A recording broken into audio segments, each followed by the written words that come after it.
Hi everyone, it's LadyJenevia. So today I am going to be doing a brief discussion and review of Atonement because I've been thinking about this actually where I want to do more videos about things that I don't necessarily need to turn into giant video essay projects that take me months to complete. I'm also about to start some classes, so I don't really have time to do giant video essay projects as much as I would like to.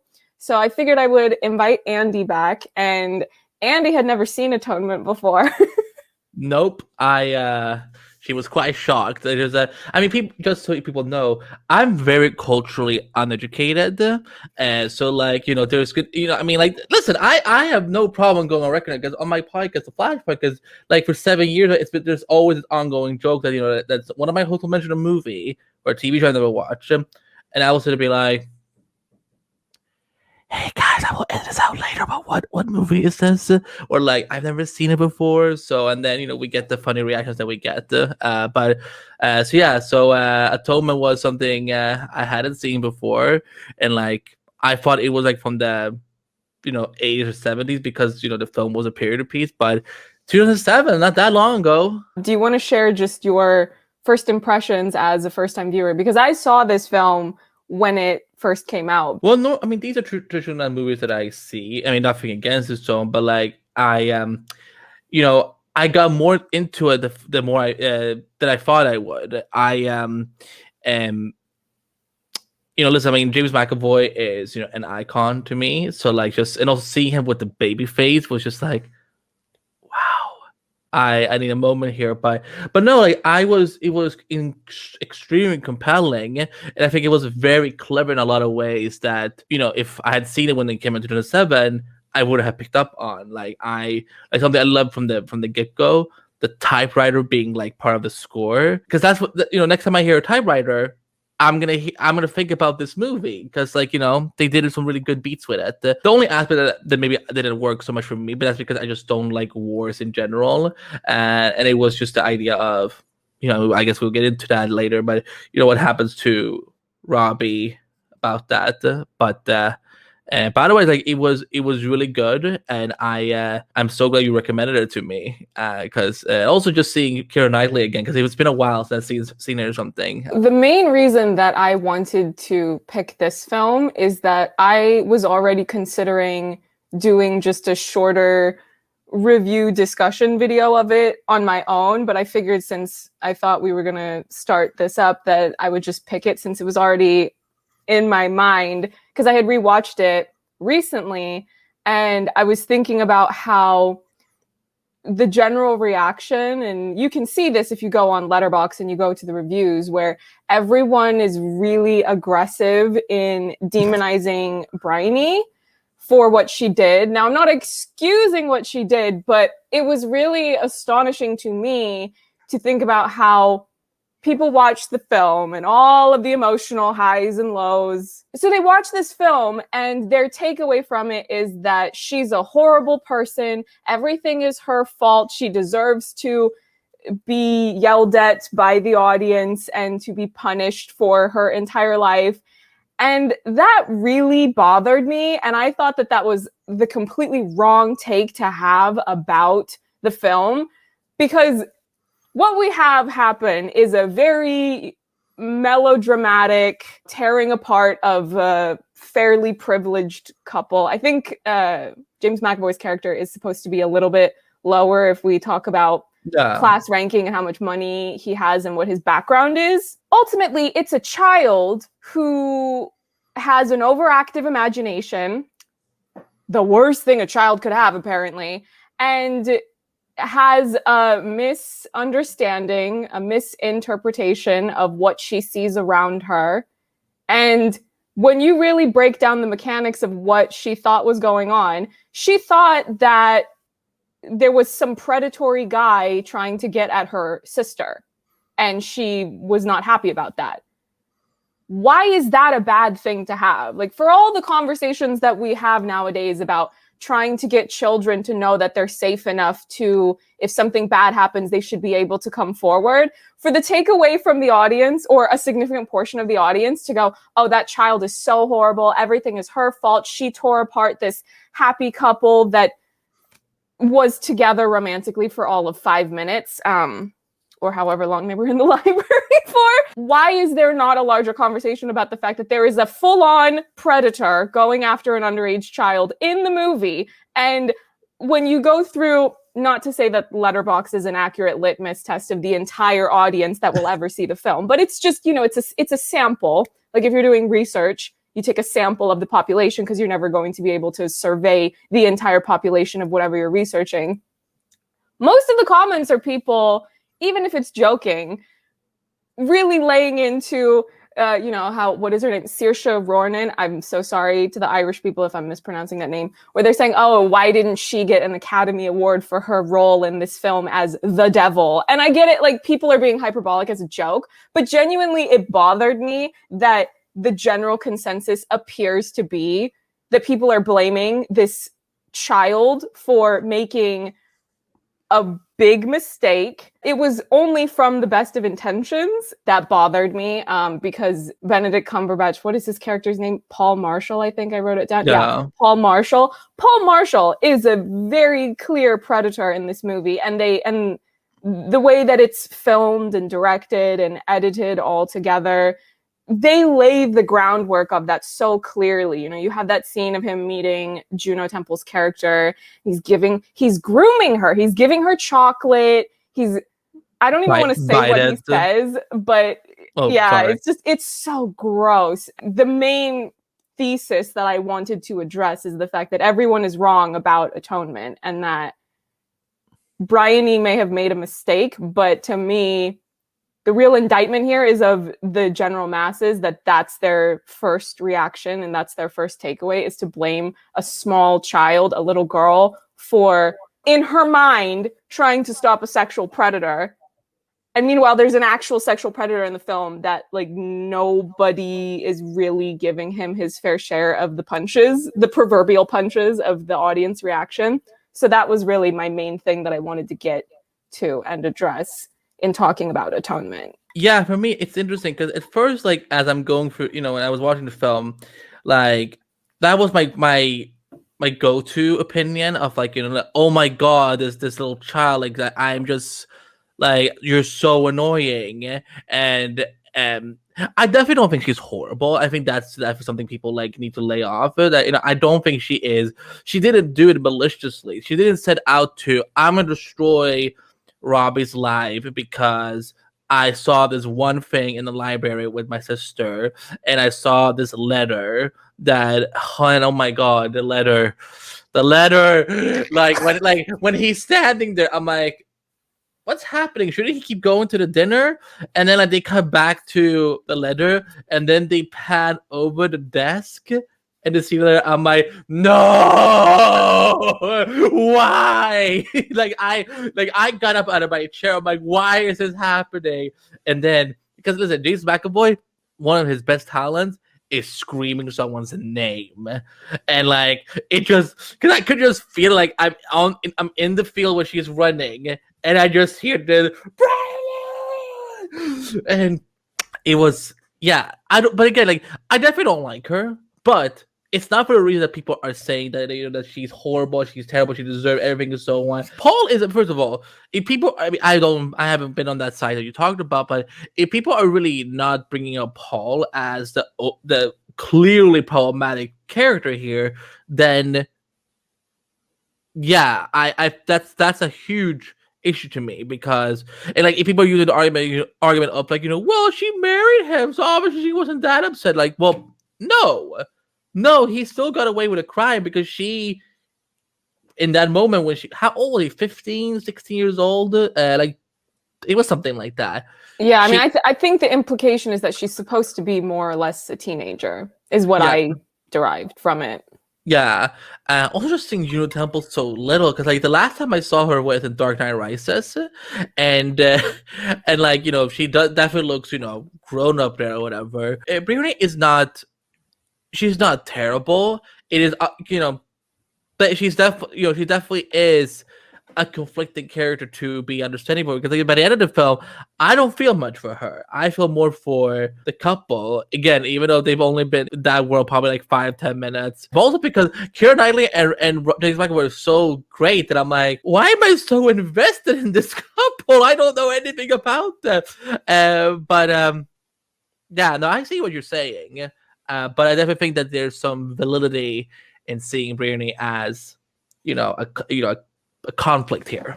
It's obviously very melodramatic, and it's meant to be this big tragedy, but I just wish that more of the focus would be on what you can learn from that and how you can apply it to the world as we know it, and to ensure that things like that don't happen, where you're not putting misplaced anger onto undeserving parties. Because if we think about it like this, okay, so who is to blame for all of this? Who is responsible for tearing apart this happy couple? If he had not done what he did in the field or wherever they're at, out in the middle of the nature, to Juno Temple's character, that's the crime on it. It's a crime on its own.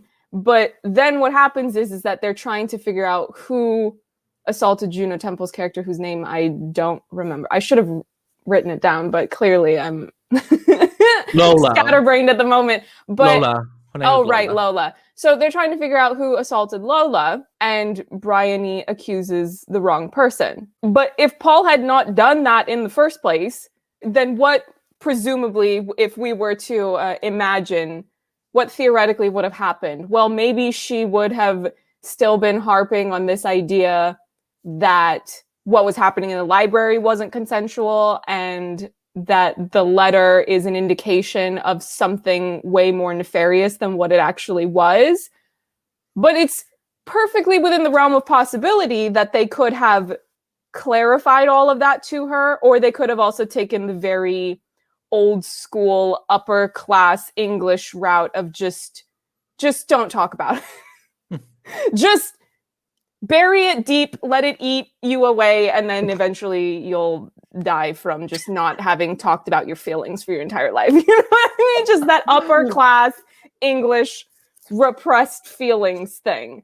Yeah, super healthy, totally, by the way. Yeah, I just think that for people to watch that, they're clearly missing the point of the story. I think that the film, especially considering that it's 2007, it's pre-Me Too, I think that all things considered, it was pretty considerate and understanding of how negative this is as a part of what currently exists in the human experience for a lot of people. Of there's certain types of people who do certain types of things to others, and what type of damage that leaves in the aftermath of not just the people that are most directly, but the people also in the broader social circles of the emotional and psychological scars that it leaves. And I also think that when we go back to the scene where Bryony sees something happening in the nighttime grassy wherever they're at,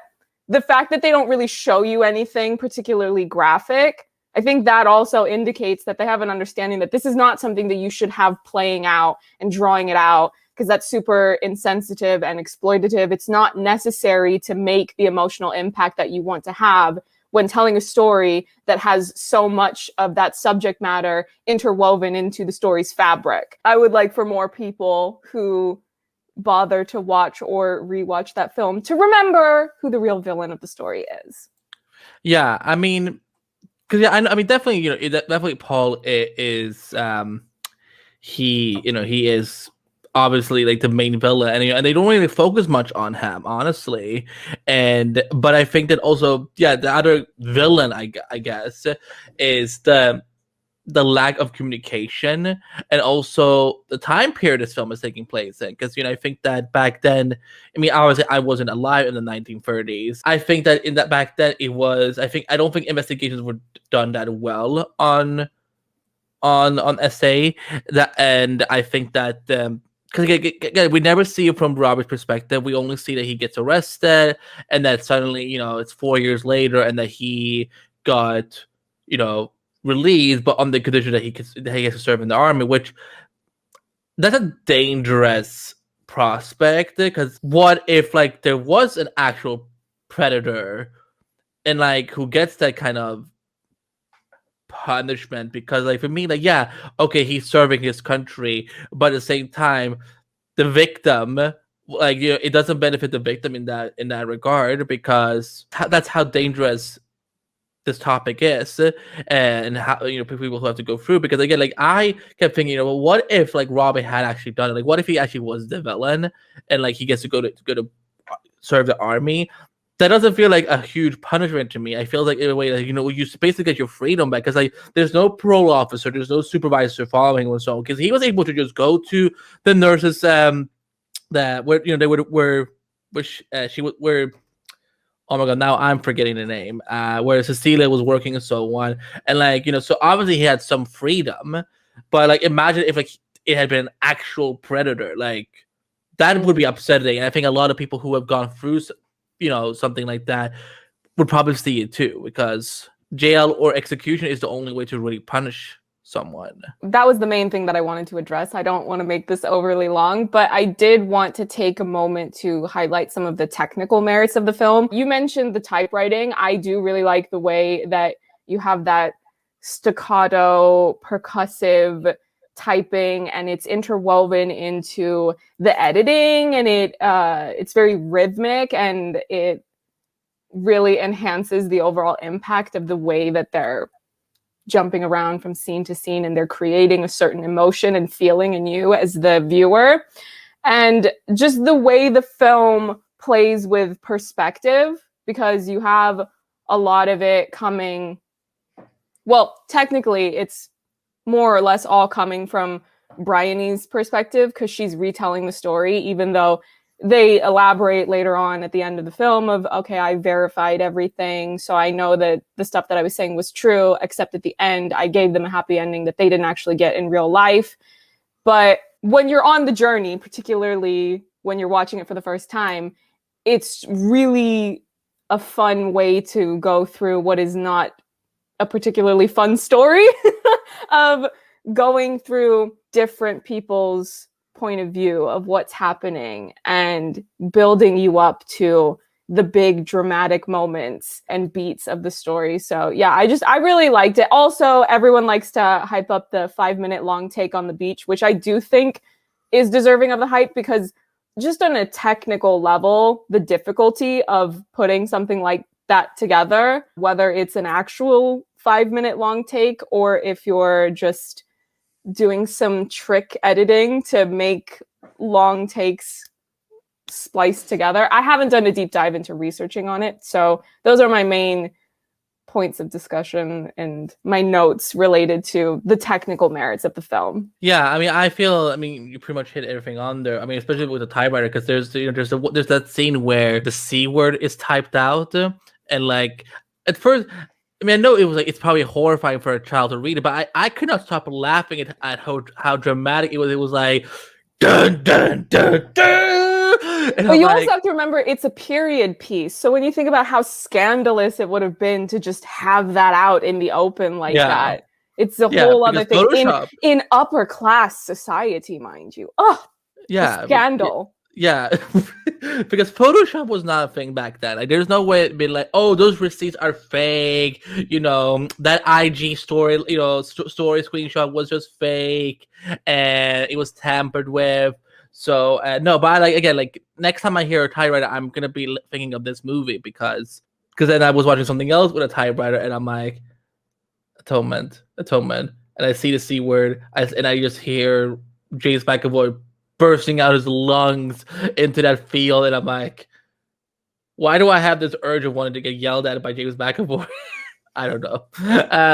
I have issues. I know that, and also like the scene where, because again, I did not think that was a hallucination, that just something in her head, like when he was yelling at her in Cecilia's apartment, because like nothing about it indicated to me that this is all fake or in her head. Like I thought this was really happening. So then the next time we see him and he's just dead, and you know, his comrade, he takes the letters and he just puts the blanket over his face, and I'm like, you do not do that to James McAvoy. This is not okay. I'm really hurt. And the happy ending thing, I didn't get the joy of like, why are you running back and forth on the beach just to not getting hit by the waves? I think they had established something earlier. I'm a little bit fuzzy on these details as well, where that was a place that they wanted to go to together. So she was envisioning this alternate universe happy ending where they could do the things that they wanted to do before everything stopped them from being able to do so. Yeah, it's a very clever movie, but I think definitely I wish we'd seen more about Paul and Lola and like how that transpired, because it was just weird. Like, I'm trying to figure out what the gap is of like how did she go from being essayed by him and then suddenly getting married. He was the only one that recognized Brittany at the wedding. Lola, as far as I remember, she didn't look at her, but Paul, like, he got like, and then you see like in the back, like he turns back and looks at her. So I'm just like, huh. How interesting. Thanks everyone for watching. If you would like to see more of us discussing movies, we're going to be recording another one of these for Andy's channel, which I will have linked in the description box. So we're going to be talking about Unfriended, which is a horror film. It was Andy's choice. So if you want to know our thoughts on that, then go click the link, which will be in the description box.